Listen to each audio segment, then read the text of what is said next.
Marcus Wellington's hands trembled as he stared at his phone's screen. What he saw through the security camera made his blood run cold. Not because something terrible was happening, but because something impossible was unfolding right before his eyes. His sons, declared permanently disabled by the world's best doctors, were moving. Really moving. And the woman responsible? The one he judged, dismissed, and looked down upon from the moment she walked through his door. Let me take you back to that Tuesday morning when everything Marcus thought he knew about his life began to crumble. Picture this. A man sitting in his Chicago penthouse office, surrounded by floor-to-ceiling windows overlooking Lake Michigan. This wasn't just any man. This was Marcus Wellington, a billionaire who'd built an empire by reading people quickly, by trusting his instincts, by never, ever being wrong about anything that mattered. His $3,000 bottle of scotch sat on the desk beside him. Untouched now, forgotten, because what he saw on that security monitor had stolen his breath away. There, on the screen of his phone, were his 3-year-old twins, Ethan and Evan. Beautiful boys with his dark hair and their mother's eyes. But these weren't the children he'd grown used to seeing. These weren't the limp, unresponsive little bodies that expensive specialists had told him would never develop normally. No, these boys were moving with purpose, with coordination, with life. Ethan was holding a toy. Not just touching it, not just letting it rest in his palm. He was gripping it firmly, intentionally, the way a child should. And Evan. Evan was turning his head, following the sound of a voice, moving his little legs as gentle hands massaged them with practiced, professional care. And those hands, they belonged to Maya Rodriguez, 28 years old, from the South Side. The woman Marcus had almost refused to hire 2 weeks ago. You see, Marcus had been through this nightmare before. 11 times, to be exact. 11 caregivers, each one promising hope, each one failing. Some were negligent. One had stolen prescription drugs.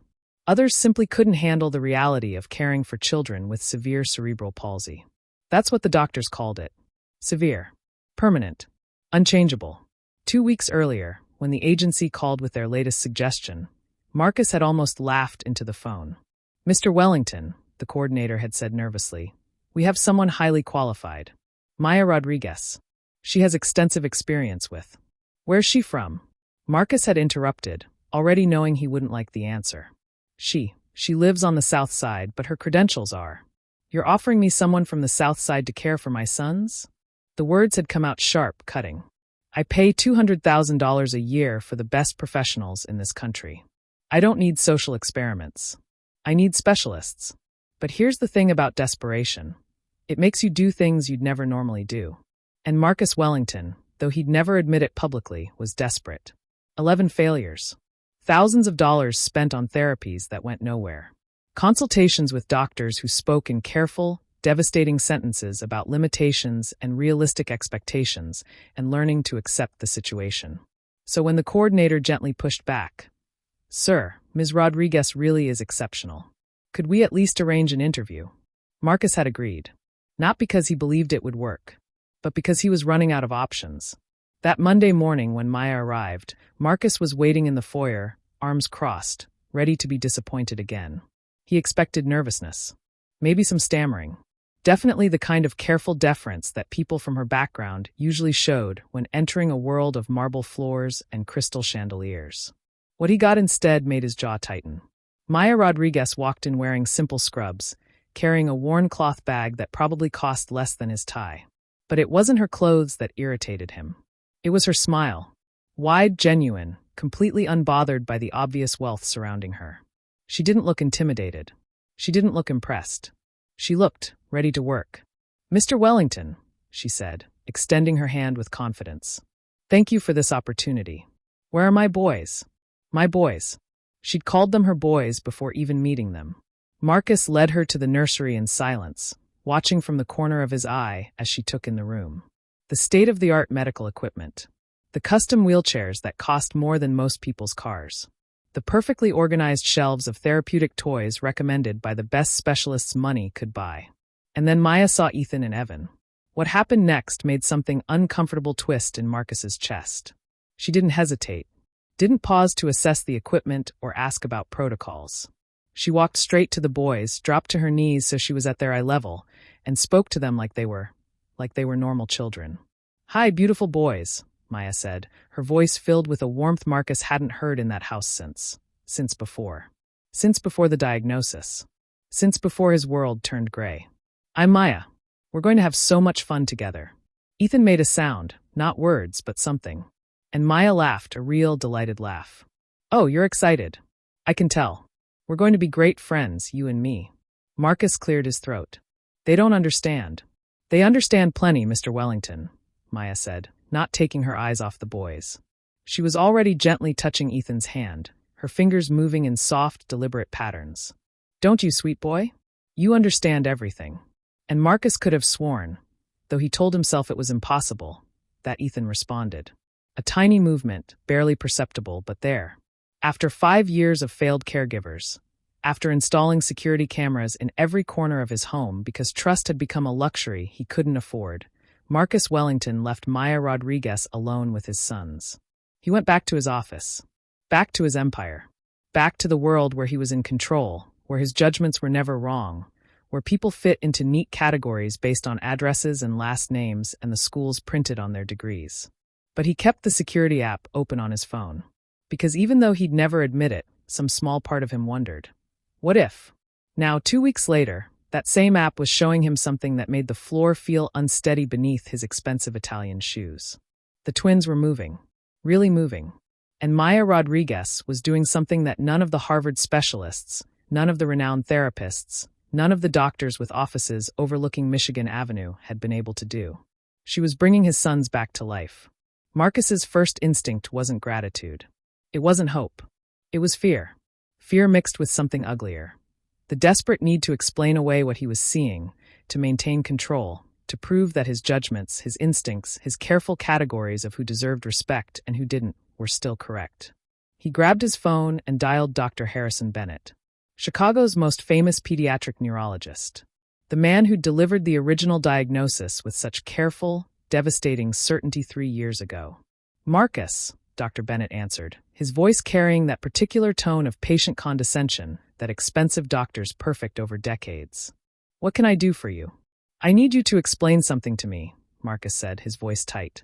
This new caregiver, she's claiming the boys are showing progress. Real progress. Coordinated movements. Responses to stimuli. Dr. Bennett sighed. Marcus could almost see him taking off his glasses, rubbing the bridge of his nose. Marcus, we've discussed this countless times.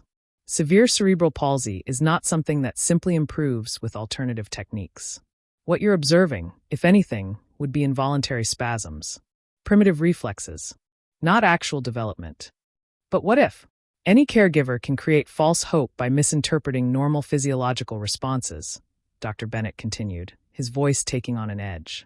That's why you pay for specialists with decades of training, not enthusiastic but inexperienced help. The way he said it, that pause before help, the subtle emphasis that made it clear what Dr. Bennett really meant.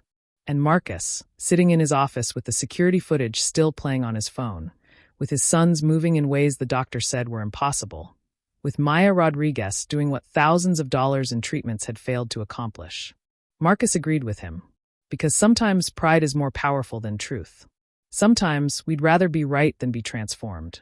Sometimes we cling to our prejudices like life rafts, even as they drag us down into darkness.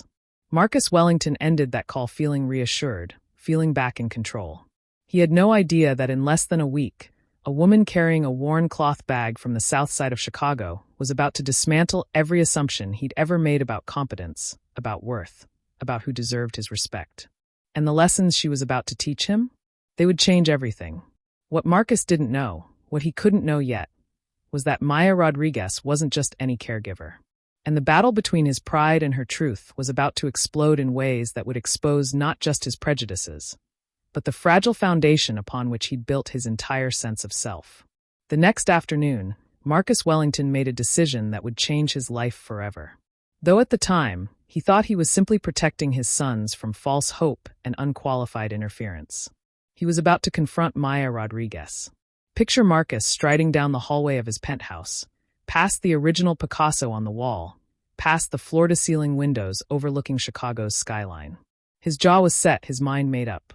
Dr. Bennett had reassured him. The expensive specialists had all agreed. What he was seeing on those security cameras was nothing more than wishful thinking interpreted by an inexperienced caregiver who didn't know any better. He pushed open the door to the nursery without knocking. What he found stopped him cold. Maya was sitting on the floor, not in a chair, not standing professionally to the side, but on the floor, with Evan's little legs in her hands. She was moving them in slow, deliberate patterns, bending and straightening, rotating and flexing, all while humming a soft nursery rhyme. The movement was so gentle, so practiced, so professional. "What exactly are you doing?" Marcus's voice cut through the air like a knife. Maya didn't flinch, didn't stop, didn't look up immediately. She finished the sequence she was doing with Evan's left leg, then slowly, calmly, raised her eyes to meet Marcus's. "Neurosensory stimulation based on repetitive movement patterns," she said, her voice steady and clear. "It helps the brain form new neural connections. Each repetition teaches the nervous system a little more about intentional movement versus involuntary reflex." Marcus felt heat rising in his chest. "And where did you learn that? In what course?" The question dripped with disdain. He expected stammering. Maybe an admission that she'd read something on the internet, watched some YouTube videos, was just trying her best with no real foundation. What he got instead shook him to his core. "In Dr. Robert Chen's neuroplasticity classes at Northwestern University," Maya replied, still moving Evan's legs in those careful patterns.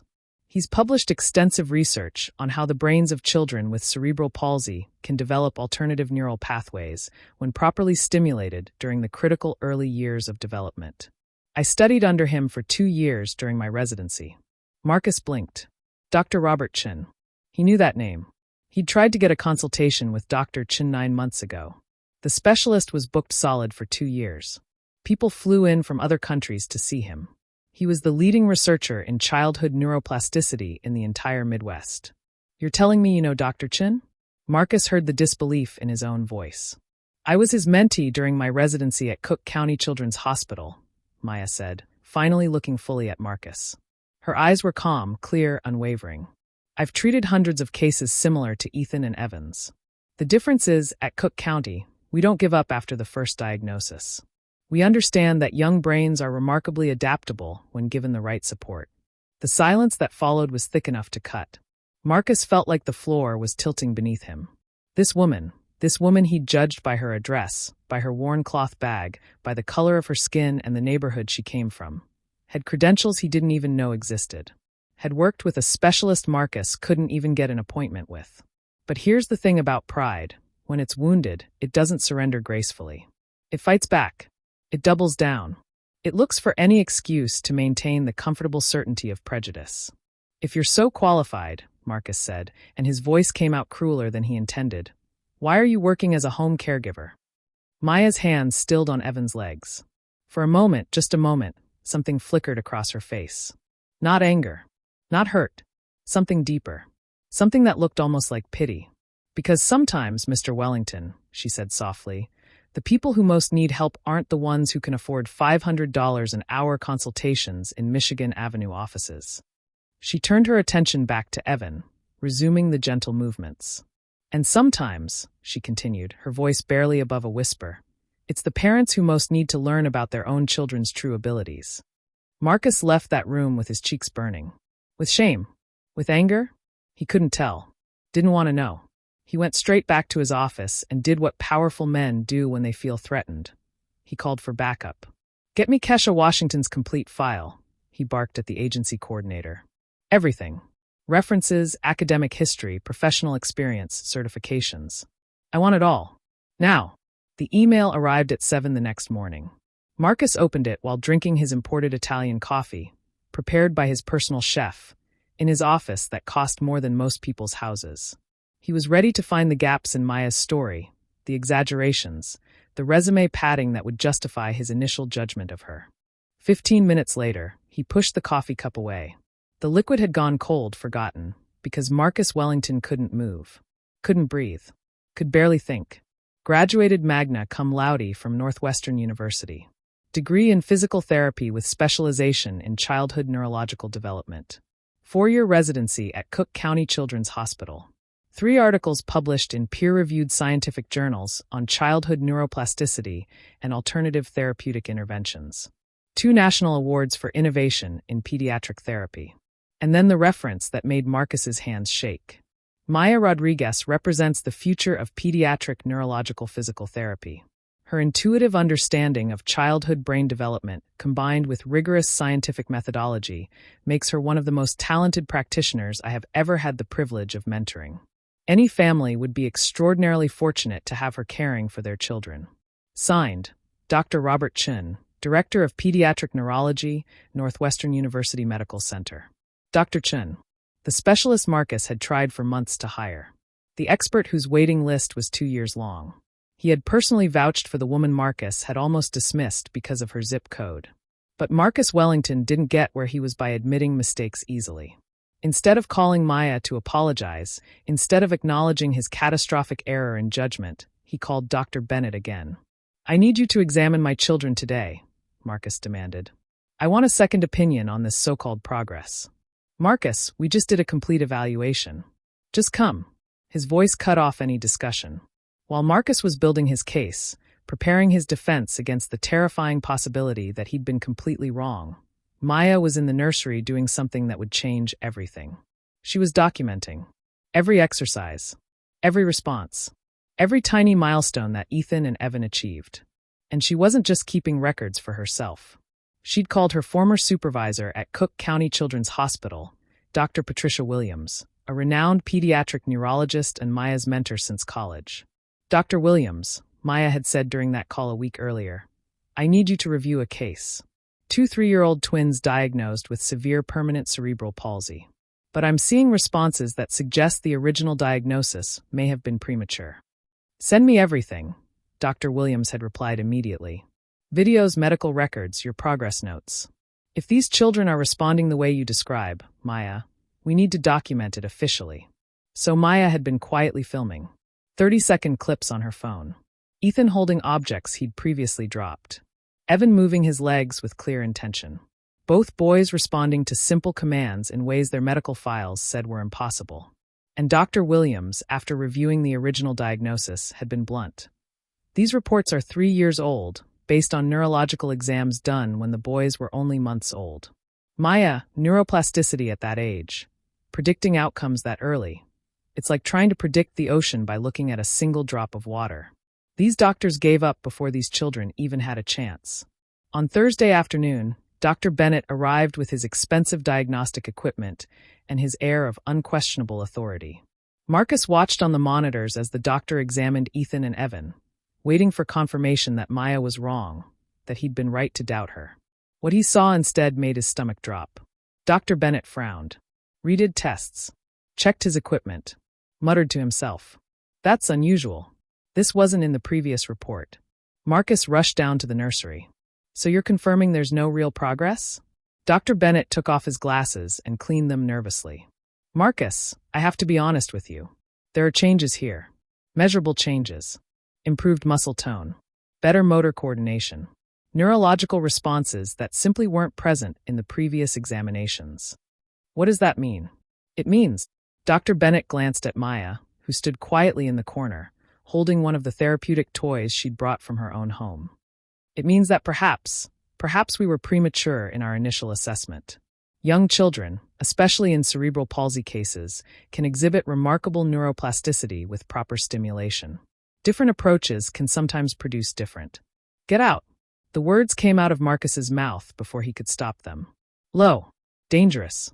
Marcus, get out of my house." Dr. Bennett quickly packed his equipment and left.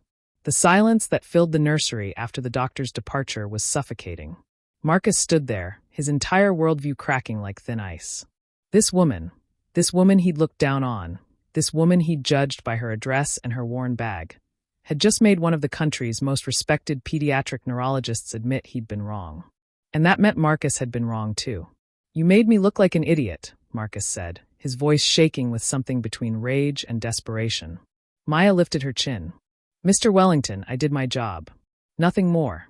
Your job is to follow my instructions, not to reinvent medicine."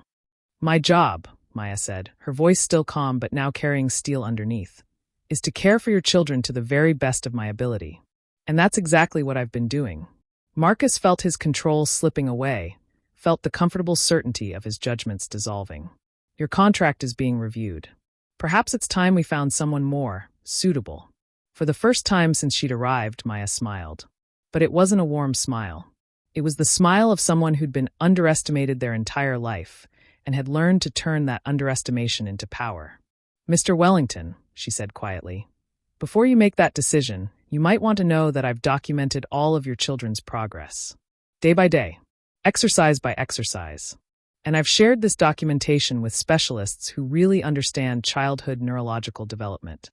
The temperature in the room seemed to drop 10 degrees. You did what? Dr. Patricia Williams, Chief of Pediatric Neurology at Cook County Children's Hospital, is reviewing the case right now. Dr. Chun has been consulted. We have 3 independent medical opinions confirming that Ethan and Evan are reaching developmental milestones that your original diagnosis considered permanently impossible. Marcus opened his mouth, closed it, opened it again. No words came out. And Mr. Wellington? Maya picked up her bag and walked toward the door. If you fire me now, you'll have to explain to these experts, and possibly to others very interested in the welfare of children with special needs, why you interrupted a treatment that was actually working. She paused at the doorway and looked back one last time. Your sons aren't just medical statistics. They're not tragic cases to be managed. They're little miracles waiting to happen. The only question is, will you be the father who allows those miracles to unfold? Or will you be the man who prevented them because you couldn't see past your own prejudices? Then she was gone. Marcus stood alone in that nursery, surrounded by thousands of dollars of equipment that had done nothing for his boys. He looked at Ethan and Evan, who watched him with their big, attentive eyes. And for the first time in 3 years, Marcus Wellington really looked at his sons. Not as victims, not as reminders of loss, not as damaged goods, but as his children, his boys, who maybe, just maybe, were capable of so much more than any diagnosis had predicted. The man who had built a billion-dollar empire by quickly judging people, by trusting his instincts about who deserved respect and who didn't, realized he had made the biggest mistake of his life. He had let prejudice blind him to a miracle happening in his own home. And the woman walking out of his house at that very moment? She held in her hands not just the future of his children, but the complete destruction of every comfortable assumption Marcus had used to build his identity. The next morning, Marcus Wellington made a choice. Not the choice his pride wanted him to make, but the choice his sons needed him to make. He called Maya Rodriguez. "Come back," he said, his voice raw. "Please, come back and save my children." What happened next would transform not just Ethan and Evan, but the entire landscape of pediatric neurological care in Chicago, and the heart of one arrogant man who finally learned to see. 6 months later, Marcus stood at his office window, watching something he'd been told would never happen. His sons were running. Not walking with assistance. Not taking careful, supported steps. Running. Actually running through the garden, chasing a bright red ball that Maya had brought, their laughter echoing off the windows like music Marcus had forgotten existed. The transformation had been officially documented. Ethan and Evan were now part of a national study on childhood neuroplasticity, led by Dr. Maya Rodriguez herself. She'd accepted an offer to head Chicago's first center of excellence in pediatric neurological therapy, a center that operated out of an entire converted wing of Marcus's own penthouse. 23 families had been treated so far. 23 children who'd been told never were now doing the impossible. "Mr. Wellington," said his assistant, Margaret, entering the office. 2 more interview requests came in. CNN and NBC want to document Dr. Rodriguez's work. Marcus nodded. The story had spread across the country, not as a scandal, but as hope. Parents traveled from distant states, seeking the revolutionary methods Maya had developed. Dr. Bennett had quietly resigned.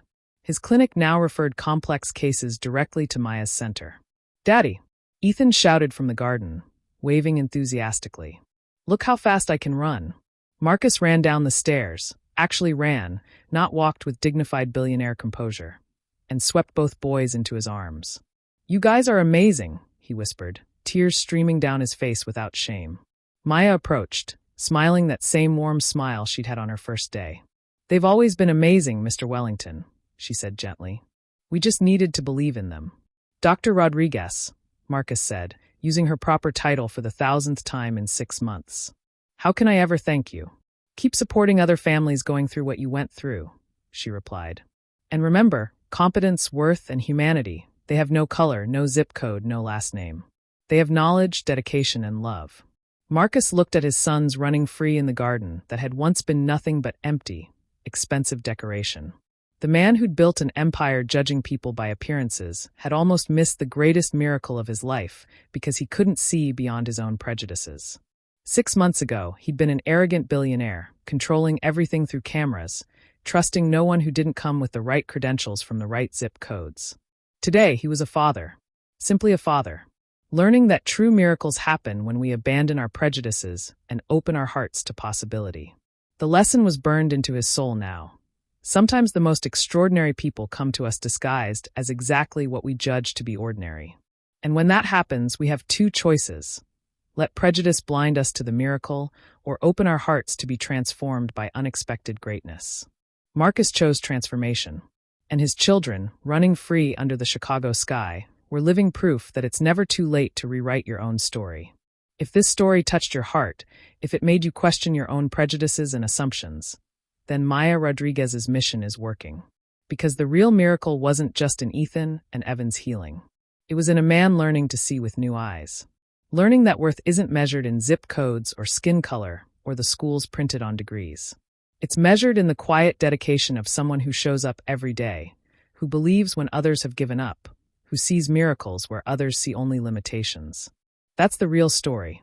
That's the transformation that changes the world, one humbled heart at a time.